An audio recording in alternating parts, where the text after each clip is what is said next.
Assalamualaikum warahmatullahi wabarakatuh. Perkenalkan, nama saya Astri Mufida dengan NPM 212171094. Di sini saya akan menjadi moderator pada presentasi kelompok 9 yang beranggotakan saya sendiri, kemudian Muhammad Alif Mutakin dengan NPM 212171091, kemudian Abdul Matin Asyidik dengan NPM 212171097, kemudian Salsarisa Aprilianti Rae dengan NPM 212171131, dan Putri Amelia Chandraning Tias dengan NPM 212171091. Di sini kami akan membawakan materi mengenai rasionalisasi Pancasila pada Orde Lama, Orde Baru, dan Reformasi. Untuk mempersingkat waktu, mari kita langsung ke sesi pemaparan materi. Baik, di sini saya ingin menjelaskan mengenai rasionalisasi Pancasila era Orde Lama. Masa Orde Lama yaitu terjadi pada masa kepemimpinan Presiden Soekarno.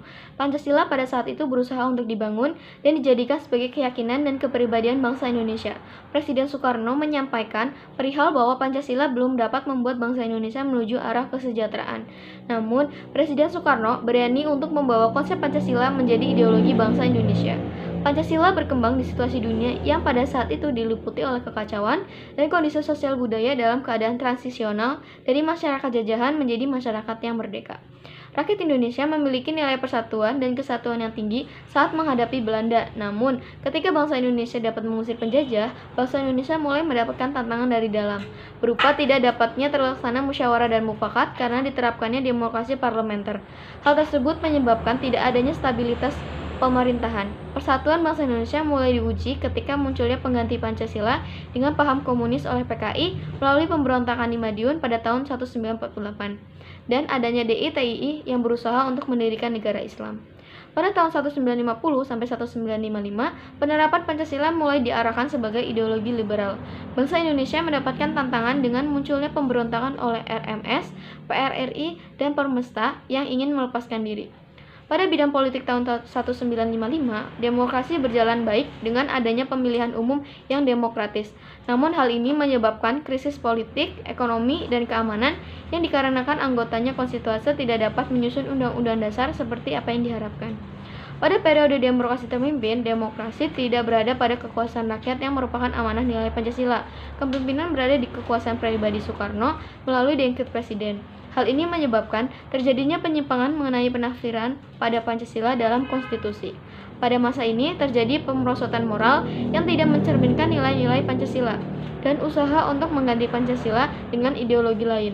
Hal ini diakibatkan karena terjadinya politik konfrontasi, yaitu digabungnya nasionalis, agama, komunis yang tidak cocok dengan konsep negara Indonesia.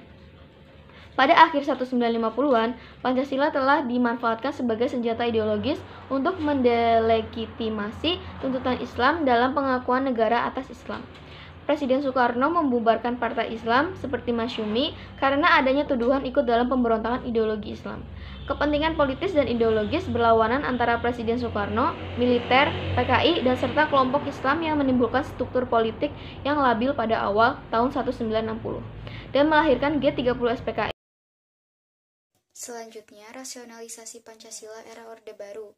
Era Orde Baru terjadi pada tahun 1966 sampai 1998, ditandai dengan munculnya berbagai aksi yang dilakukan oleh beberapa bagian masyarakat yang terjadi di mana-mana. Masyarakat menuntut 3 tuntutan yang sering dikenal dengan istilah Tritura atau 3 tuntutan rakyat. Tuntutan tersebut merupakan sebuah perwujudan dari rasa keadilan, kesejahteraan, dan kebenaran. Isi dari Tritura adalah sebagai berikut. A. Pembubaran PKI beserta ormas-ormasnya. B. Pembersihan kabinet dari unsur-unsur gerakan G30 SPKI. Dan yang terakhir C. Penurunan harga. Karena kuatnya aksi dan tuntutan rakyat, maka Soekarno digantikan oleh Soeharto melalui surat perintah 11 Maret 1966 atau yang disebut juga Super Semar. Soekarno memerintahkan Soeharto untuk memulihkan stabilitas negara setelah pemberontakan PKI. PKI berhasil diberantas dengan waktu singkat dan Soeharto mendapat dukungan besar dari masyarakat. Visi Soeharto menjadi presiden adalah menerapkan Pancasila dan UUD NRI 45 secara murni dan konsekuen dalam setiap kandungan masyarakat. Adapun kelebihan yang diperoleh pada masa Orde Baru. Yang pertama, stabilitas negara terjaga. 2. Pembangunan di segala bidang, sehingga Soeharto diberi julukan Bapak Pembangunan Indonesia. Dan yang terakhir adalah kemakmuran relatif merata. Lalu ada juga penyimpangan yang terjadi pada masa Orde Baru. Yang pertama, dibatasinya kebebasan pers. Pada saat itu, banyak majalah dan koran yang dicabut perizinannya karena dianggap memberitakan hal yang bertentangan dengan pemerintah, dan beberapa wartawan dinyatakan hilang setelah memberitakan dan menyampaikan aspirasi politiknya. Yang kedua, dibatasinya kebebasan berpolitik. Pada saat itu, hanya diperbolehkan 3 partai politik saja, yaitu Golkar, PDI, dan PPP. 3. Munculnya pelanggaran HAM. Pelanggaran HAM pada saat itu contohnya seperti kasus Marsinah, tragedi Tanjung Priok, dan kasus wartawan. Yang terakhir adalah munculnya korupsi, kolusi, dan nepotisme. Pada masa itu, pemerintah membuat aturan-aturan yang menguntungkan dirinya dan merugikan masyarakat hingga akhirnya terjadi kasus moneter pada tahun 1998. Mungkin sekian materi yang dapat saya sampaikan. Saya akan melanjutkan materi dari yang sebelumnya. Rasional Pancasila di era reformasi. Masa reformasi adalah masa perubahan dari masa sebelumnya. Reformasi juga memiliki artian lain, yaitu pembaharuan. Masa reformasi di Indonesia terjadi pada tahun 1998, ketika masa peralihan dari Orde Baru atau pada masa pemerintahan Soeharto ke masa selanjutnya. Hal yang menyebabkan reformasi diantaranya ada krisis moneter, kedua krisis ekonomi, ketiga krisis politik. Pada perkembangan zaman ini, banyak orang yang hafal atau mengetahui Pancasila, namun belum memahami maknanya. Kehidupan masyarakat pada sekarang ini sangat bebas, seperti kebebasan untuk berpendapat dan berekspektasi, tidak seperti pada masa Orde Baru.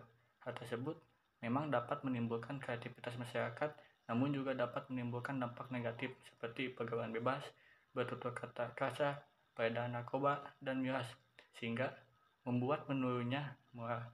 Lalu perencanaan yang sudah dianggap sempurna namun ternyata masih jauh dari harapan, seperti kacaunya ekonomi, politik, korupsi, menunjukkan bahwa nilai-nilai Pancasila tidak lagi menyentuh mental, spiritual, dan energi. Pancasila tidak bergerak pada ranah ini. Dengan majunya teknologi, informasi, dan komunikasi, juga akan berdampak pada kebiasaan, pemikiran, dan sikap masyarakat Indonesia. Ketika ada budaya asing yang masuk, itu bisa mengikis nilai-nilai karakter luhur, seperti kejujuran, kesantunan, kebersamaan, dan religius. Tantangan dari Pancasila pada era ini adalah globalisasi yang sedikit demi sedikit menghilangkan rasa persatuan dan kesatuan. Tindakan-tindakan seperti rasisme, terorisme, dan separatisme adalah buntut dari globalisasi itu sendiri. Banyak tantangan Pancasila di era reformasi ini. Tantangan globalisasi dengan majunya teknologi iptek dan sebagainya menjadi sesuatu yang harus dihadapi oleh bangsa Indonesia agar Pancasila tetap eksis di tengah perkembangan zaman yang semakin maju.